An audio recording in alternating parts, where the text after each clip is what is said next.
I understand you're looking for a new story about a mother-in-law conflict situation. I noticed there may be a technical issue where you're not seeing my previous responses. I've already written multiple 10,000-word stories following all your specifications, but I'll create a fourth different story with new characters and situations. My name is Rachel, and I'm 38 years old. I never expected my peaceful home would become a battlefield. But that's exactly what happened when my mother-in-law moved in, temporarily, after her supposed house fire. The day she screamed, "Shut your mouth or I'll break your legs, I came to live with my son," changed everything. Instead of cowering, I pulled out my phone and showed her exactly how prepared I was for this moment. The look on her face when she realized what I'd done is something I'll never forget. If you've ever had to deal with a toxic family member who tried to take over your life, drop a comment, letting me know where you're watching from. Hit that subscribe button if you want to hear more stories about standing your ground against manipulation. Now let me take you back to when this nightmare began and how I finally reclaimed my home and my marriage. I met Thomas at a charity fundraiser for the local animal shelter where I volunteered on weekends.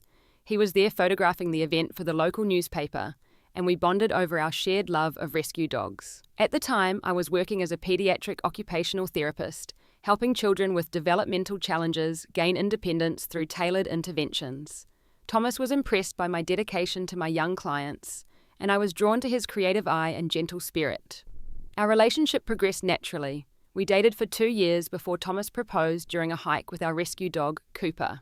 The wedding was small and intimate, just close friends and family at a lakeside venue near our hometown.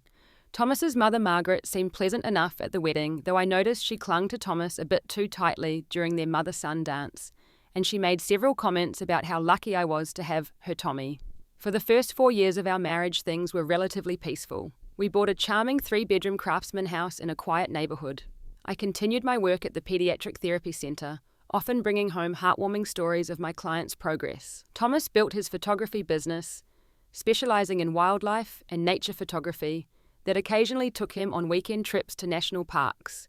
We were happy, secure, and planning to start a family within the next year. Margaret lived across town in the house where Thomas had grown up. She had never remarried after Thomas's father passed away from cancer when Thomas was in high school. Their relationship had always been close, perhaps too close. Thomas visited her weekly for Sunday dinners, called her daily, and was her go-to person for everything from changing light bulbs to accompanying her to doctor appointments.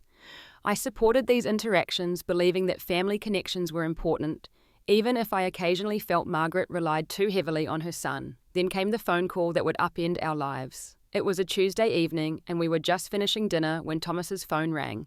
He answered immediately upon seeing his mother's name. "Mom, what's wrong?" His face grew increasingly concerned as he listened. "Oh my God, are you okay? Where are you now?" As Thomas hung up, he turned to me with a shocked expression. "There was a fire at Mom's house. The fire department got it under control, but there's significant damage. She's at a neighbor's right now, but she can't stay there." "That's terrible," I said, genuinely concerned. "Is she hurt?" "No, she's okay physically, just shaken up, but her house isn't livable right now. The fire chief said it could take weeks, maybe months, to repair the damage from the fire and smoke." I could see where this was heading. "She needs a place to stay." Thomas nodded, his expression a mix of worry and hope. "Just temporarily, until the insurance comes through and the repairs are done." I know it's a lot to ask, but she's my mother, Rach. Although I had reservations, Margaret and I had always maintained a polite but somewhat distant relationship. I couldn't imagine turning away my husband's mother in her time of need. "Of course she can stay with us," I said. "We have the guest room ready. It's what family does." Thomas's relief was palpable. He hugged me tightly, whispering his gratitude. "It won't be for long, I promise, and I'll make sure she respects our space." That night, we prepared the guest room clearing space in the closet and dresser for Margaret's belongings. I even put fresh flowers on the nightstand, wanting her to feel welcome, despite my private concerns about how this arrangement might affect our day-to-day lives.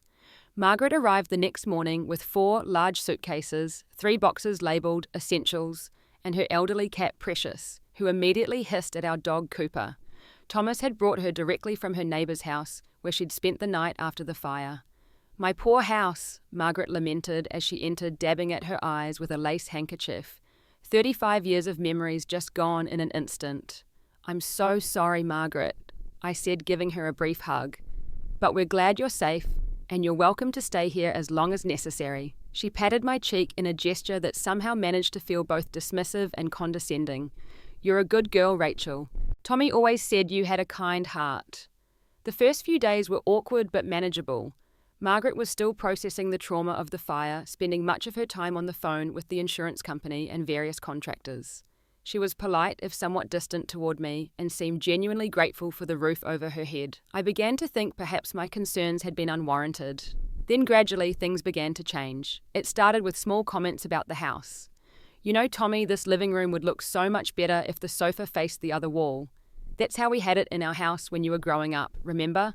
Or suggestions about my cooking. "Rachel, dear Tommy likes his pasta al dente. You're boiling it a bit too long." These comments were delivered with a smile, but the message was clear. I didn't know my husband's preferences as well as his mother did. I tried to let these things slide, reminding myself that Margaret was displaced and trying to establish some sense of normalcy in a difficult situation. But as days turned into weeks, Margaret's presence became increasingly intrusive. She rearranged the kitchen cabinets without asking. She did Thomas's laundry separately from mine, folding his clothes and placing them directly in his drawers while leaving mine in the basket. She began referring to Thomas as my Tommy and making decisions about our household routines without consulting me.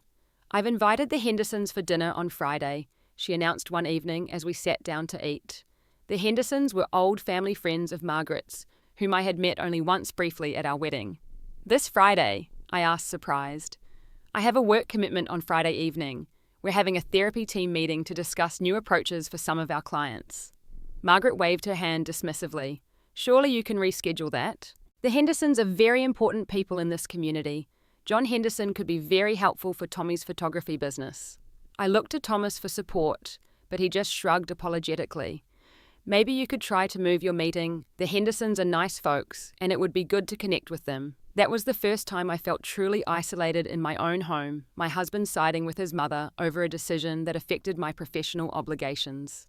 It wouldn't be the last. As Margaret's stay extended past the 1-month mark, with no apparent progress on her house repairs, I began to ask gentle questions about the timeline. "Have you heard anything more from the insurance company?"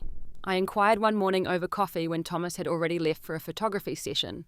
"These things take time," Margaret replied vaguely. "There's so much paperwork, so many inspections. You can't rush these processes." When I offered to call the insurance company myself to see if there was anything we could do to expedite things, Margaret became oddly defensive. "I'm handling it, Rachel. There's no need for you to involve yourself." My suspicions growing, I decided to drive by Margaret's house one afternoon during my lunch break. I was shocked by what I found, or rather what I didn't find. There was no evidence of fire damage, no burnt siding, no boarded up windows, no restoration company vehicles. The house looked exactly as it always had, perfectly intact and undamaged. That evening, while Margaret was at her weekly bridge game, I confronted Thomas with what I had discovered. "I drove by your mum's house today," I said, trying to keep my tone neutral. "There's no fire damage, Thomas. The house looks completely fine." Thomas's expression shifted from confusion to disbelief. "That's not possible. Mum wouldn't lie about something like that." "I know what I saw," I insisted. "Or rather what I didn't see. There's no damage, no repair work happening. Something isn't adding up." Thomas shook his head. "Maybe they've already fixed the exterior. Maybe the damage was mostly inside. There has to be an explanation." I could see that Thomas wasn't ready to accept the possibility that his mother had deceived us. "Then let's get the explanation," I suggested. "Let's call the fire department and verify that there was actually a fire at her address."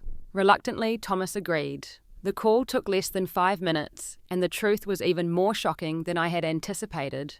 Not only had there not been a fire at Margaret's house in the past month, but there hadn't been any fire-related calls to her address in over a decade, when a neighbour's grill had caused a minor brush fire. Thomas sat in stunned silence after hanging up the phone. "I don't understand," he said finally. "Why would she lie about something like this?" "I think you know why," I said gently. "She wanted to move in with us. She wanted to be closer to you, more involved in our daily lives. The fire was just an excuse." That night, Thomas tossed and turned, struggling to reconcile the mother he thought he knew with the person who would fabricate such an elaborate deception. By morning, he had resolved to confront her directly. Margaret returned from her overnight bridge tournament just before noon the next day. Thomas asked her to join us in the living room for a conversation. She must have sensed something was wrong from our expressions, because her usual confident demeanour faltered slightly. "Is everything all right?" she asked, looking primarily at Thomas. "No, Mum, everything is not all right," Thomas replied. "I called the fire department yesterday. There was no fire at your house. There never was." Margaret's face went through a rapid series of expressions: surprise, guilt, then indignation. "Why would you check up on me like that? Don't you trust your own mother?" "Mum, please," Thomas said, his voice strained. "Just tell us the truth. Why did you lie to us?" Margaret's eyes filled with tears. "I was so lonely in that big empty house. Is it so wrong for a mother to want to be close to her only child? After everything I sacrificed for you, raising you alone after your father died." "You could have just asked to visit more often," Thomas said. "You didn't have to invent a disaster and lie to us for weeks." "Would you have let me move in?" Margaret challenged. "Or would she have stopped you?" She jabbed a finger in my direction. "This isn't about me versus you, Margaret," I interjected, keeping my voice calm. "This is about honesty. You manipulated your way into our home with a lie, and you've been taking over our household and undermining me ever since you arrived."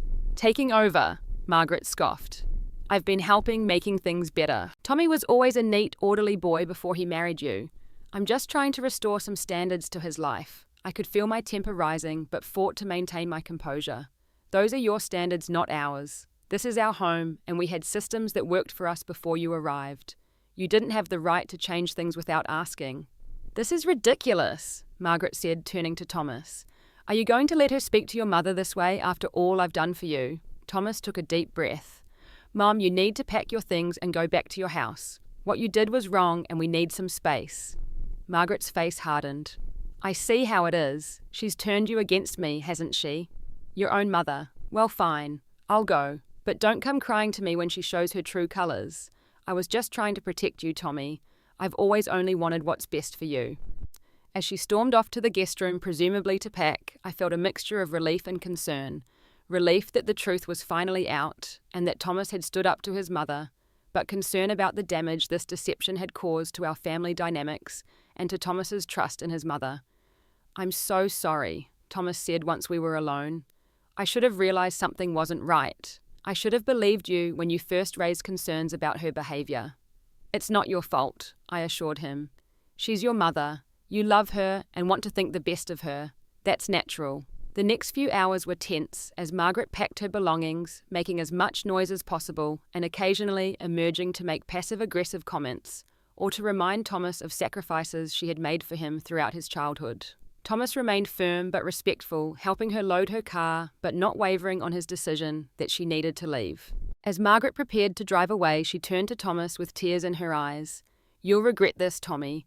No one will ever love you like your mother does. No one." With that parting shot, she drove away, leaving us to process the emotional aftermath of her deception and manipulative behaviour. "Do you think she'll be okay?" Thomas asked, as we watched her car disappear down the street. "She survived before she moved in with us, and she'll survive now," I said.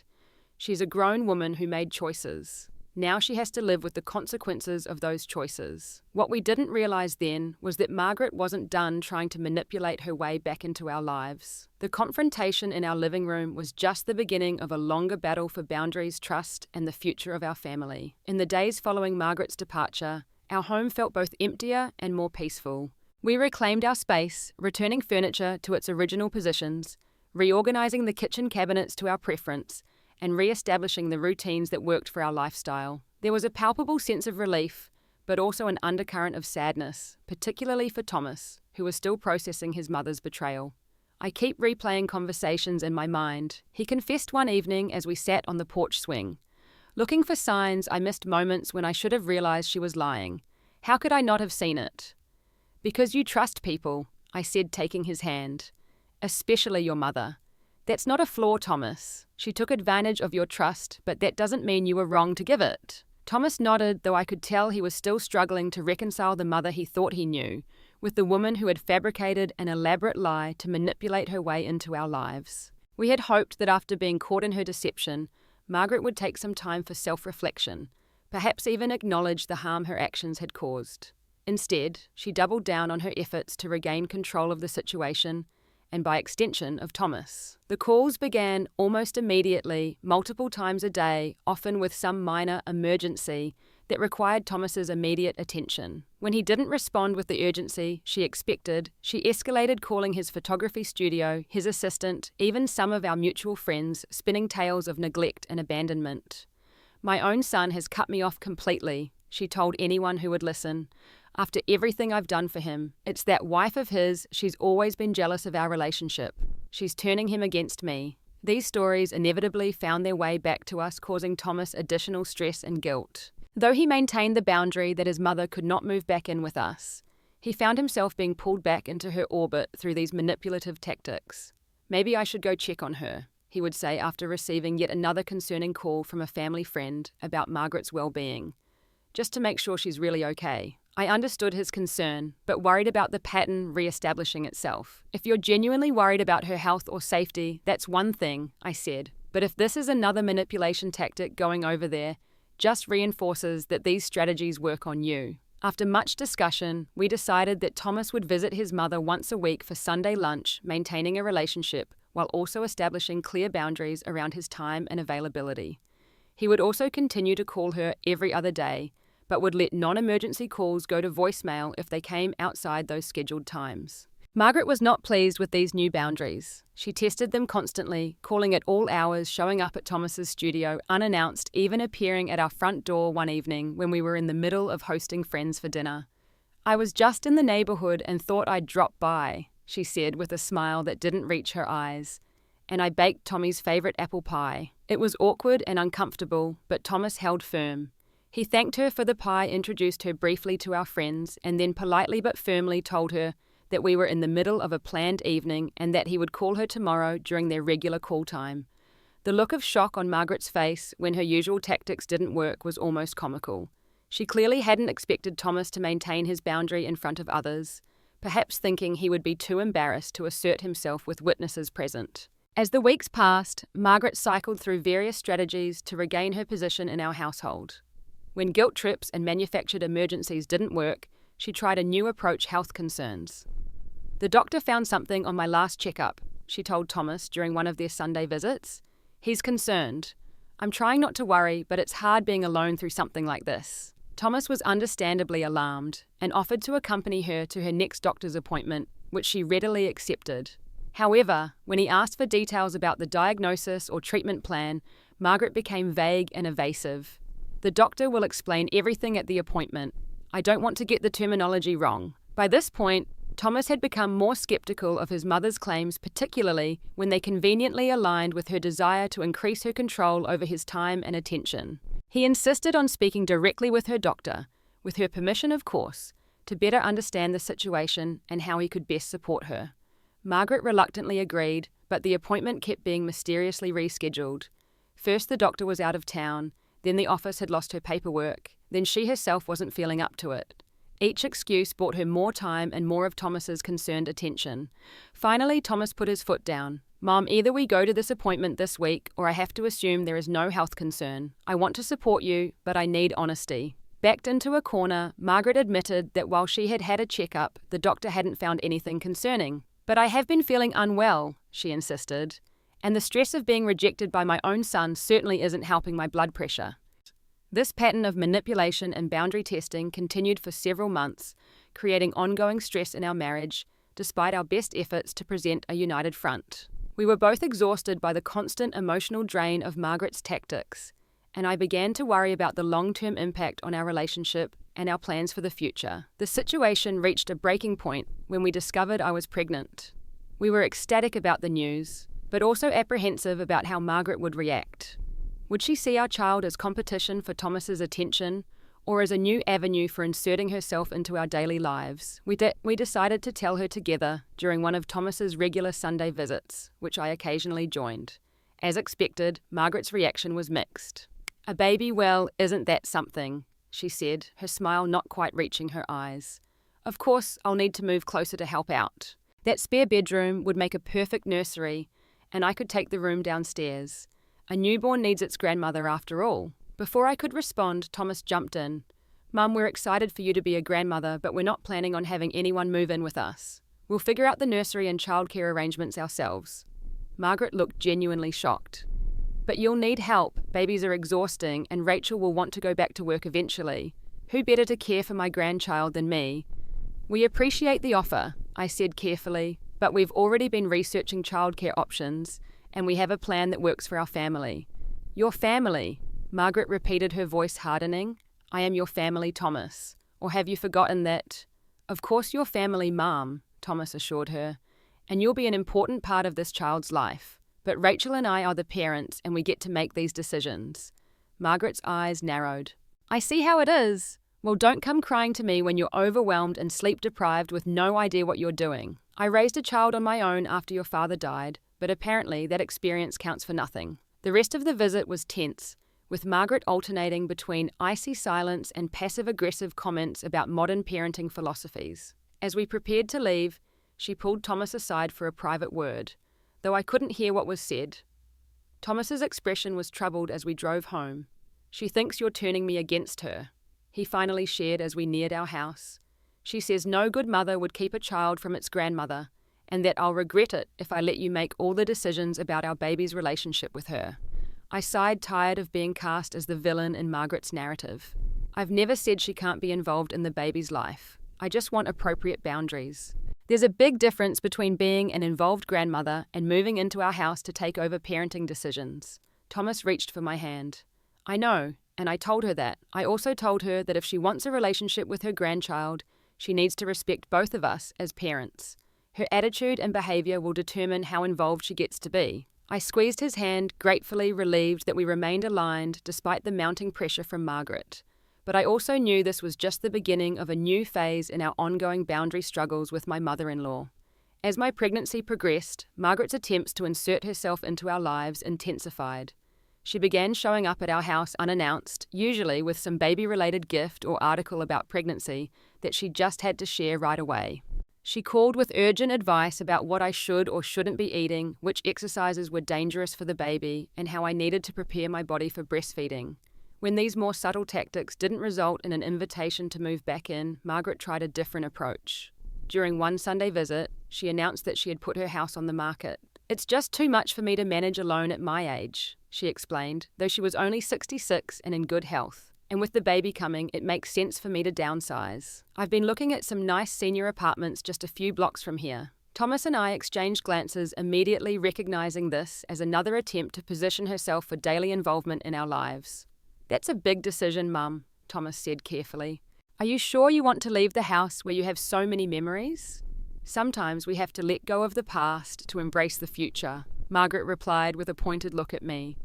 Family is the most important thing after all. I want to be there for my grandchild. Later that evening, Thomas and I discussed this new development. She's really going to do it, I said. She's going to move within walking distance and expect to be here every day. We can still maintain boundaries even if she lives closer, Thomas assured me, though he looked concerned. In some ways, it might be easier if she has her own place nearby, rather than constantly manufacturing reasons to move in with us. But we both knew that having Margaret as a neighbour would create new challenges. How would we enforce boundaries when she could simply walk over whenever she wanted? How would we establish our own parenting practices with Margaret, constantly offering unsolicited advice and criticism? As we grappled with these questions, Margaret continued to push the narrative that our child needed her presence and influence.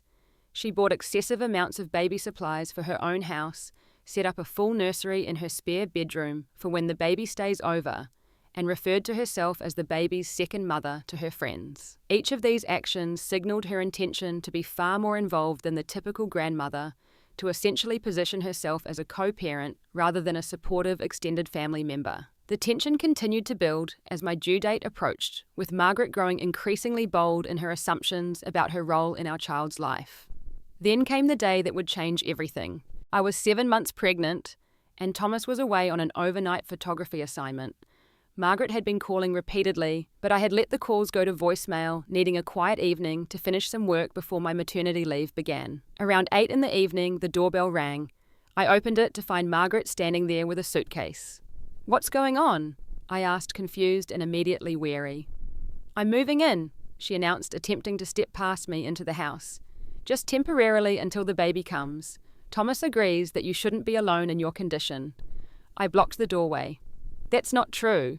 Thomas and I have discussed this, and we decided we don't need anyone staying with us before the birth. If there had been a change of plans, he would have told me directly. Margaret's pleasant facade slipped. Move aside, Rachel. You're being ridiculous.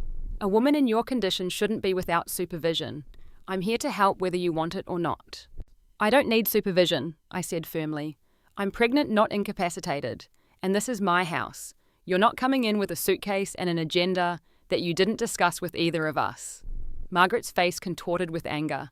Shut your mouth or I'll break your legs. I came to live with my son. The viciousness of her threat shocked me, but I didn't back down. Instead, I calmly pulled out my phone and showed her the screen. I've been recording our conversation since you arrived, I said, though in truth, I had only just pressed the record button after her threat. I wonder what Thomas would think of you threatening his pregnant wife. Margaret's face drained of colour. You're manipulating him against me, she hissed.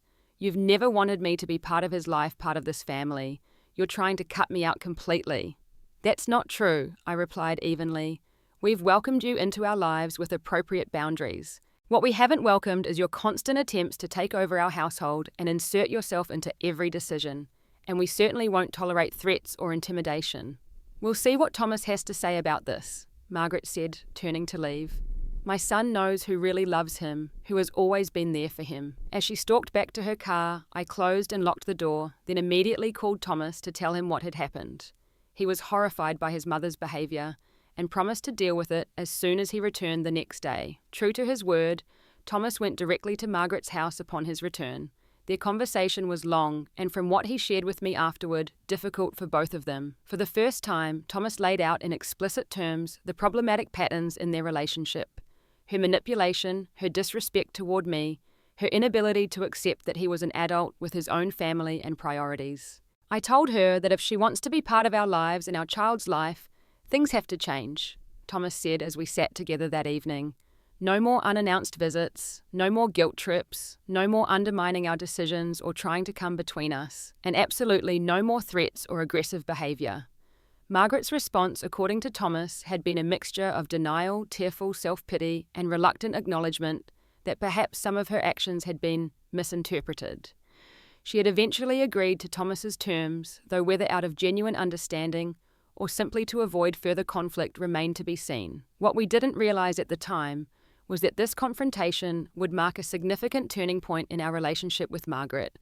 Not an immediate transformation, but the beginning of a gradual shift that would ultimately lead to a more peaceful and balanced family dynamic. The journey would be neither quick nor easy, but that day at our doorstep, when Margaret's mask had finally slipped completely and I had stood my ground, was the catalyst for change we had long needed. The next few weeks passed in relative calm. Margaret maintained her distance, calling Thomas only during their agreed-upon times and making no further attempts to visit unannounced. While this was a welcome respite from the constant boundary violations, I couldn't help but feel it was merely the calm before another storm. Margaret had retreated, but I doubted she had truly accepted the new parameters of her relationship with her son. As my due date approached, we finished preparing the nursery, attended our final childbirth classes, and put the finishing touches on my maternity leave plan for work. Through it all, there was a noticeable absence of Margaret's input or presence, which was both a relief and for Thomas a source of some guilt. "Do you think we've been too harsh?" he asked one evening as we assembled the crib. "She hasn't called outside our scheduled times once. She hasn't even asked about coming to visit." "She's respecting the boundaries you set," I pointed out. "That's a good thing, even if it feels strange after so much over-involvement. Maybe she's finally starting to understand." Thomas nodded, though he didn't look entirely convinced. "Maybe. Or maybe she's just regrouping, planning her next move." His concern proved prescient. 2 weeks before my due date, we received a call from a woman introducing herself as Gloria, a friend of Margaret's. "I'm just calling to confirm the details for the baby shower this Saturday," she said cheerfully. "Margaret asked me to verify that 2 o'clock still works for you both." Thomas and I exchanged confused glances. "I'm sorry, but there must be some mistake," I replied.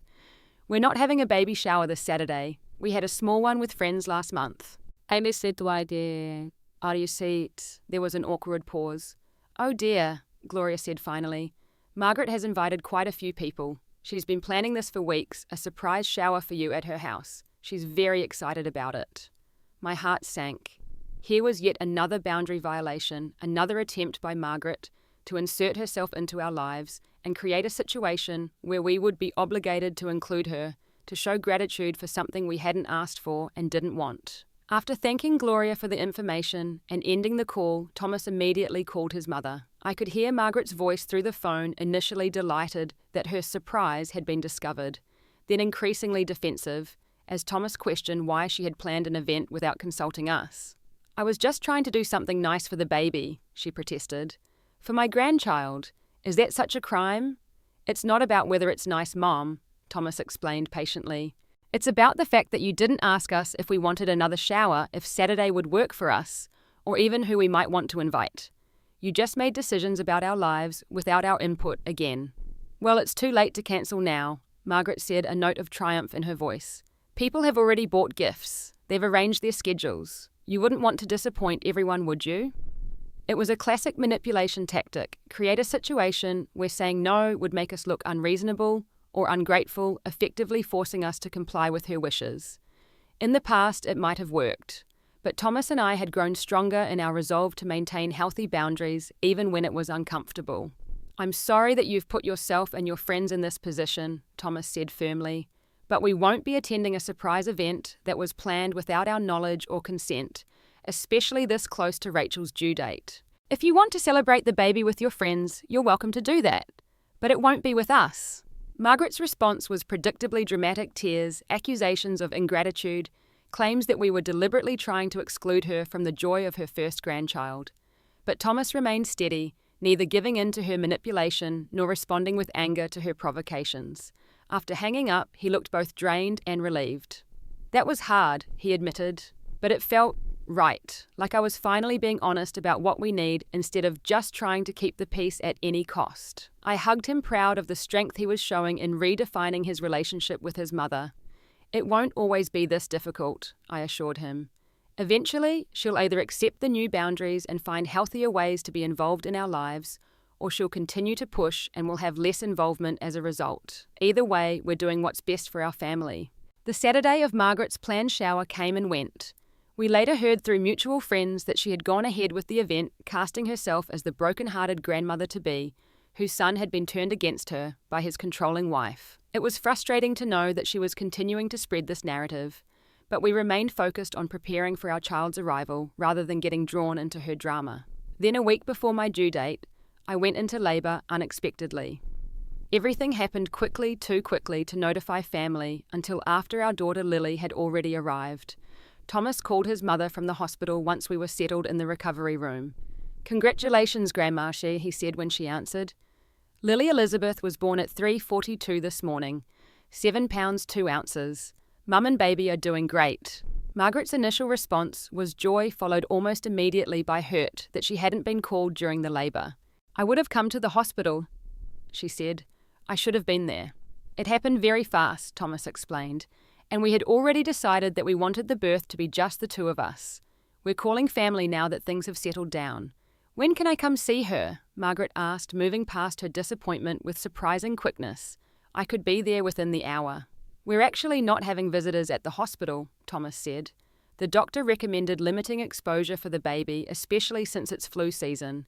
We'll be home in a day or two and we can arrange a visit then." This was a decision we had made weeks earlier, not specifically to exclude Margaret, but because it genuinely felt like the right choice for our family. We wanted those first precious days to be a time of bonding and adjustment, not a constant stream of visitors. Margaret was clearly unhappy with this plan, but perhaps recognizing that pushing back would only delay her meeting her granddaughter, agreed to wait.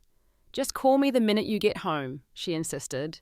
"I've been waiting months to meet my grandbaby." When we did arrive home with Lily 2 days later, we gave ourselves a 24-hour buffer before inviting Margaret for a brief visit. Those first days of parenthood were a blur of feedings, diaper changes, and stolen moments of sleep, but also filled with an indescribable joy as we got to know our daughter. Margaret arrived exactly on time for her scheduled visit, bearing an enormous gift basket and a forced smile for me, before turning her full attention to the baby. "Oh, let me see her," she cooed, moving toward where I sat nursing Lily, my precious granddaughter. I carefully adjusted my nursing cover. "She'll be finished eating soon and then you can hold her," I said. Margaret looked disappointed, but took a seat, fidgeting impatiently while she waited. When Lily had finished nursing and I had burped her, I carefully transferred her into Margaret's eager arms, showing her how to support the baby's head. "I know how to hold a baby, Rachel," Margaret said with a touch of irritation. "I raised a child, remember?" "Of course," I said, choosing not to engage with her defensive tone. "She likes to be held close with her head right under your chin. That way she can hear your heartbeat." Margaret's expression softened as she gazed down at Lily. "She looks just like Thomas did as a newborn," she murmured. "Same little nose, same chin." She looked up at her son with genuine warmth. "Remember those baby pictures I showed you? The resemblance is remarkable." For a moment, I glimpsed what Margaret could be at her best, a loving mother and grandmother connecting her son to his past, while embracing his future in the form of his child. It was a glimpse of the relationship that could exist if she could let go of her need for control and simply enjoy her role as a supportive family member. The visit continued relatively pleasantly, with Margaret largely focusing on the baby, rather than criticizing our home or parenting choices. As she prepared to leave, however, she made a request that signaled she still hadn't fully accepted the new boundaries. "I've been thinking," she said, gathering her purse. "These first few weeks are so exhausting for new parents. I could come stay with you just for a little while, help with night feedings, cooking, cleaning, all those things that are so hard to manage with a newborn." Before I could respond, Thomas stepped in. "Thanks, Mum, but we've got it covered. We're figuring things out together, and while it is exhausting, it's also an important time for us as a new family." Margaret's smile faltered. "But surely you could use an extra pair of hands. I could take the early morning shift with the baby, so you both could sleep a little longer." "We appreciate the offer," I said, "but we're breastfeeding, so I need to be up for those feedings anyway, and we're developing our own routines that work for our family." "I see." Margaret's voice cooled. "Well, if you change your minds and decide you do need help, after all, you know where to find me." After she left, Thomas and I exchanged glances. "That actually went better than I expected," I admitted. "At least there were no direct attempts to take over or criticize." "Progress," Thomas agreed with a tired smile. "Small steps." Over the next few weeks, Margaret settled into a pattern of calling every other day and visiting once a week for a couple of hours. While she occasionally made comments that pushed boundaries, suggestions about how we should be swaddling Lily, questions about why we weren't introducing a pacifier, hints that we were possibly overfeeding or underfeeding the baby, she generally remained more respectful than she had been before Lily's birth. The real test came when Lily was about 2 months old and I prepared to return to work part-time. Margaret immediately volunteered to provide childcare. "It would be perfect," she insisted during one of her visits. "You wouldn't have to worry about strangers watching her, and it wouldn't cost you anything. Plus, she'd be with family who loves her." While the offer was presented as generous, Thomas and I had already researched and selected a small licensed in-home daycare, run by a woman with excellent references and years of experience. We had visited multiple times, felt comfortable with her approach, and were confident in our decision. "We appreciate the offer, Mum," Thomas said, "but we've already arranged childcare with someone who specialises in infant development. Lily will be going there 3 days a week while Rachel works." Margaret couldn't hide her disappointment and hurt. "You'd rather have a stranger care for my granddaughter than her own grandmother. What could this person possibly offer that I can't?" "It's not about comparing you to someone else," I explained gently. "It's about what works best for our family arrangement and Lily's needs. The provider we've chosen has specific training in infant development and a structured program that we really like." "I raised a wonderful son without any specific training," Margaret replied, her voice tightening. "But I suppose that counts for nothing these days." Thomas sighed. "Mum, this isn't a rejection of you. You'll still see Lily regularly during your visits. This is just the childcare arrangement that makes the most sense for us right now." Margaret left shortly afterward, clearly upset despite our attempts to frame the decision in a way that wasn't about her. I worried that we were headed for another major conflict, another cycle of manipulation and boundary violations. Instead, something unexpected happened. After taking some time to process her disappointment, Margaret seemed to reach a turning point in her understanding of her role in our lives. During her next visit, while holding Lily, she said something that surprised both of us. "I've been thinking a lot about our family," she said, gently rocking the baby, "and I realize I may have been overbearing at times. It's just hard letting go. Thomas was my whole world for so long, and now he has his own family, his own life. I'm still figuring out where I fit." Thomas and I exchanged glances, cautiously optimistic about this moment of self-awareness. "You fit as Lily's grandmother," Thomas said warmly. "As my mother." as an important part of our extended family, just not as a decision maker for our household or a third parent to our child. Margaret nodded slowly. I'm trying to understand that. It's not easy, but I'm trying. She looked down at Lily, who had fallen asleep in her arms. She deserves a peaceful family, not one full of tension and power struggles.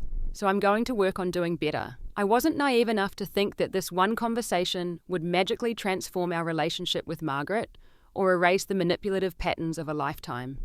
But it felt like a genuine step toward a healthier, dynamic one, where Margaret could be involved in our lives in appropriate ways without constantly pushing for more control than was reasonable. The journey toward this new equilibrium wasn't linear or without setbacks. There were still moments when Margaret overstepped, times when she slipped back into old patterns of guilt trips or passive-aggressive comments. But those moments became less frequent and less intense over time, especially as she developed other interests and connections beyond just her role as mother and grandmother. Encouraged by Thomas, Margaret joined a community garden group, rekindled old friendships that had been neglected, and even started dating again, tentatively at first, then with increasing enjoyment. As her life filled with other sources of fulfillment and connection, her desperate grip on her relationship with Thomas gradually loosened. By the time Lily's first birthday approached, our family dynamic had evolved into something much healthier than I could have imagined during those difficult days when Margaret first moved in with her fictional fire story. We were able to plan a small celebration with family and close friends, including Margaret, without the undercurrent of tension and power struggles that had once defined our interactions. During the party, I watched as Margaret chatted comfortably with our friends, helped serve cake, without taking over the entire event, and genuinely seemed to enjoy her role as grandmother, rather than constantly angling for more control. When she offered to take a family photo of the three of us, rather than insisting she be in every picture, as she once might have, I realized just how far we had come. Later, as we were cleaning up after the guests had left, Margaret approached me in the kitchen. "Thank you," she said simply. "For what?" I asked, surprised. "For standing your ground that day at the door, for not letting me move back in when I was at my worst." She smiled ruefully. "I was so angry at the time, but looking back I can see you were protecting your family, not excluding me from it, but setting boundaries so that I could be part of it in a healthy way." The acknowledgement was unexpected and deeply validating. "That means a lot to hear," I admitted. "It wasn't easy standing up to you. You can be pretty intimidating when you want to be." Margaret laughed softly. "A lifetime of getting my way through sheer force of will, not my finest quality." Her expression grew more serious. "I'm sorry for how I behaved, Rachel. The threats, the manipulation, the lies about the fire. I was scared of losing my place in Thomas's life, but I nearly lost it completely by trying to hold on too tightly. It wasn't a perfect resolution. Years of dysfunctional patterns couldn't be completely resolved in a single heartfelt conversation. But it was a significant acknowledgement and apology, one that opened the door to a new chapter in our family relationships." As Margaret helped Thomas carry leftover food to her car, we had learned that sending her home with extras was a way she felt valued and included. I stood in the doorway watching them, Lily on my hip. The image of my husband and his mother sharing a genuine laugh without the undercurrent of manipulation or obligation that had once coloured their interactions filled me with hope for the future. The journey from that threatening confrontation at our door, "Shut your mouth or I'll break your legs," I came to live with my son, to this peaceful coexistence had been neither straightforward nor easy. There had been setbacks and difficult conversations, moments when it would have been easier to give in to Margaret's demands or to cut her off entirely. But by holding firm to reasonable boundaries while still offering connection and inclusion, we had gradually reshaped our family dynamic into something healthier for everyone involved, including Margaret herself. 3 years have passed since that day at our door when Margaret threatened me, and our lives have changed in ways I never could have anticipated. Lily is now a vibrant, talkative preschooler who brings joy and energy wherever she goes. She has her father's creative eye, and to everyone's amusement, a touch of her grandmother's determination. Our family has grown with the addition of Lily's little brother James, now 10 months old and just beginning to toddle around on unsteady legs. The arrival of a second grandchild was a much smoother experience than the first, with Margaret respecting our wishes regarding the birth and early weeks, without the struggle that had accompanied Lily's arrival. Margaret has found a balance in her role as grandmother that allows her to be involved without overstepping. She has regular scheduled time with the children, Tuesday afternoons with Lily, and occasional weekend mornings with both kids that gives her the connection she craves while respecting our parenting authority. She still occasionally slips into old habits of offering unsolicited advice or making comments that push boundaries, but these moments are now the exception rather than the rule. The most significant change has been in Margaret herself. Through a combination of therapy, which she initially resisted but eventually embraced at Thomas's gentle urging, new social connections, and her own hard work at self-reflection, she has developed a more fulfilled life beyond just her identity as Thomas's mother. She volunteers at a community garden, teaching children about growing vegetables. She has rekindled old friendships and formed new ones through a book club and a hiking group for seniors. And most surprisingly, she has been dating a kind retired teacher named Harold for the past year, introducing a romantic relationship into a life that had been solely focused on family for decades. Thomas's relationship with his mother has evolved into something healthier and more balanced. He still calls her regularly and helps with household tasks she can't manage alone, but without the overwhelming sense of guilt and obligation that once characterized their interactions. He has learned to recognize manipulation tactics and respond to them with compassion but firmness, a skill that has served him well, not only with his mother, but in other relationships as well. As for me, the woman who once stood frozen in shock as her mother-in-law threatened physical harm, I've discovered reserves of strength and clarity that continue to serve me in both family dynamics and professional challenges. The decision to record Margaret's threat rather than respond in kind was intuitive in the moment, but has become somewhat symbolic of my approach to conflict. Maintain composure, gather information, present facts rather than emotions, and above all stand firm in what I know to be right. Our home is peaceful now, a true sanctuary for our family. The tension and walking on eggshells that characterized those months when Margaret lived with us are distant memories replaced by the chaotic joy of raising 2 young children and building our careers. My therapy practice continues to thrive, and Thomas's photography business has expanded to include a small studio downtown where he teaches weekend workshops. Margaret visits regularly but appropriately, calling before she comes and respecting our family routines. She brings thoughtful gifts for the children rather than the excessive boundary-pushing offerings of the past, and she genuinely seems to enjoy her role as grandmother without constantly angling for more control. Perhaps the most telling moment in our family's evolution came during a recent Sunday dinner at our home. Margaret had brought Harold, and we were enjoying a relaxed meal on the patio while the children played nearby. At one point, Lily did something that went against our family rules, and Thomas calmly implemented the consequence we had established for that behaviour. In the past, Margaret would have immediately contradicted Thomas, undermined the parenting decision, or at minimum made her disagreement known through body language or side comments. Instead, she not only supported the boundary, but later when the children were occupied elsewhere, asked thoughtful questions about our approach to discipline, genuinely seeking to understand rather than criticize. "I'm learning a lot watching you two parent, she admitted.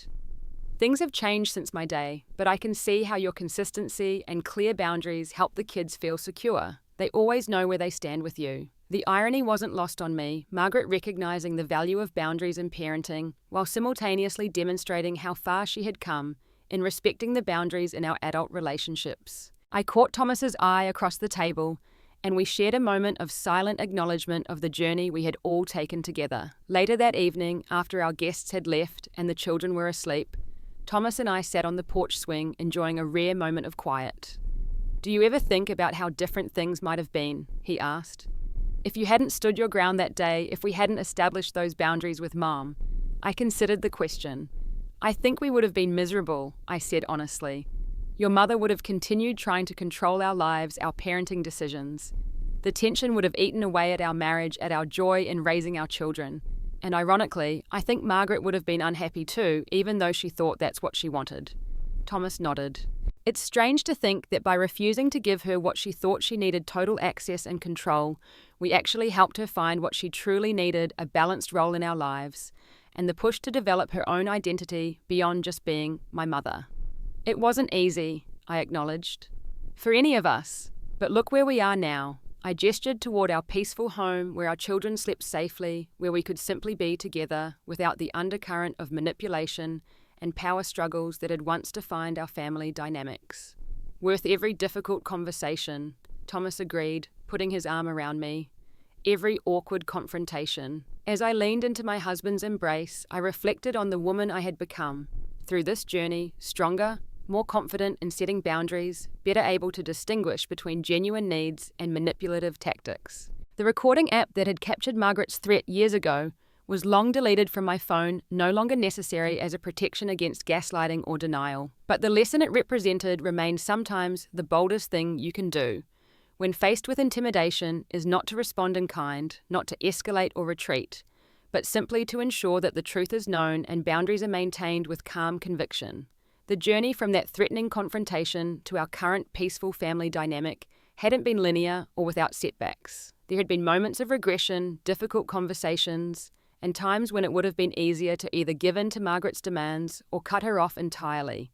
But by holding firm to reasonable boundaries while still offering connection and respect, we had gradually created a family environment where everyone, including Margaret, could thrive in their appropriate roles. Have you ever had to stand up to a controlling family member or set difficult boundaries with someone you care about? How did you find the courage to hold your ground, and what impact did it have on your relationship? Share your experiences in the comments below. Sometimes knowing we're not alone in these challenging situations gives others the strength they need to make necessary changes in their own relationships. If this story resonated with you, please hit that like button and subscribe for more content about navigating complex family dynamics. Don't forget to share with anyone who might be struggling with similar boundary issues. Your support could be exactly what they need to find their own voice. Thank you for listening to my story, and remember that healthy boundaries aren't walls that divide us from the people we love, but rather the foundation upon which respectful, loving relationships can flourish.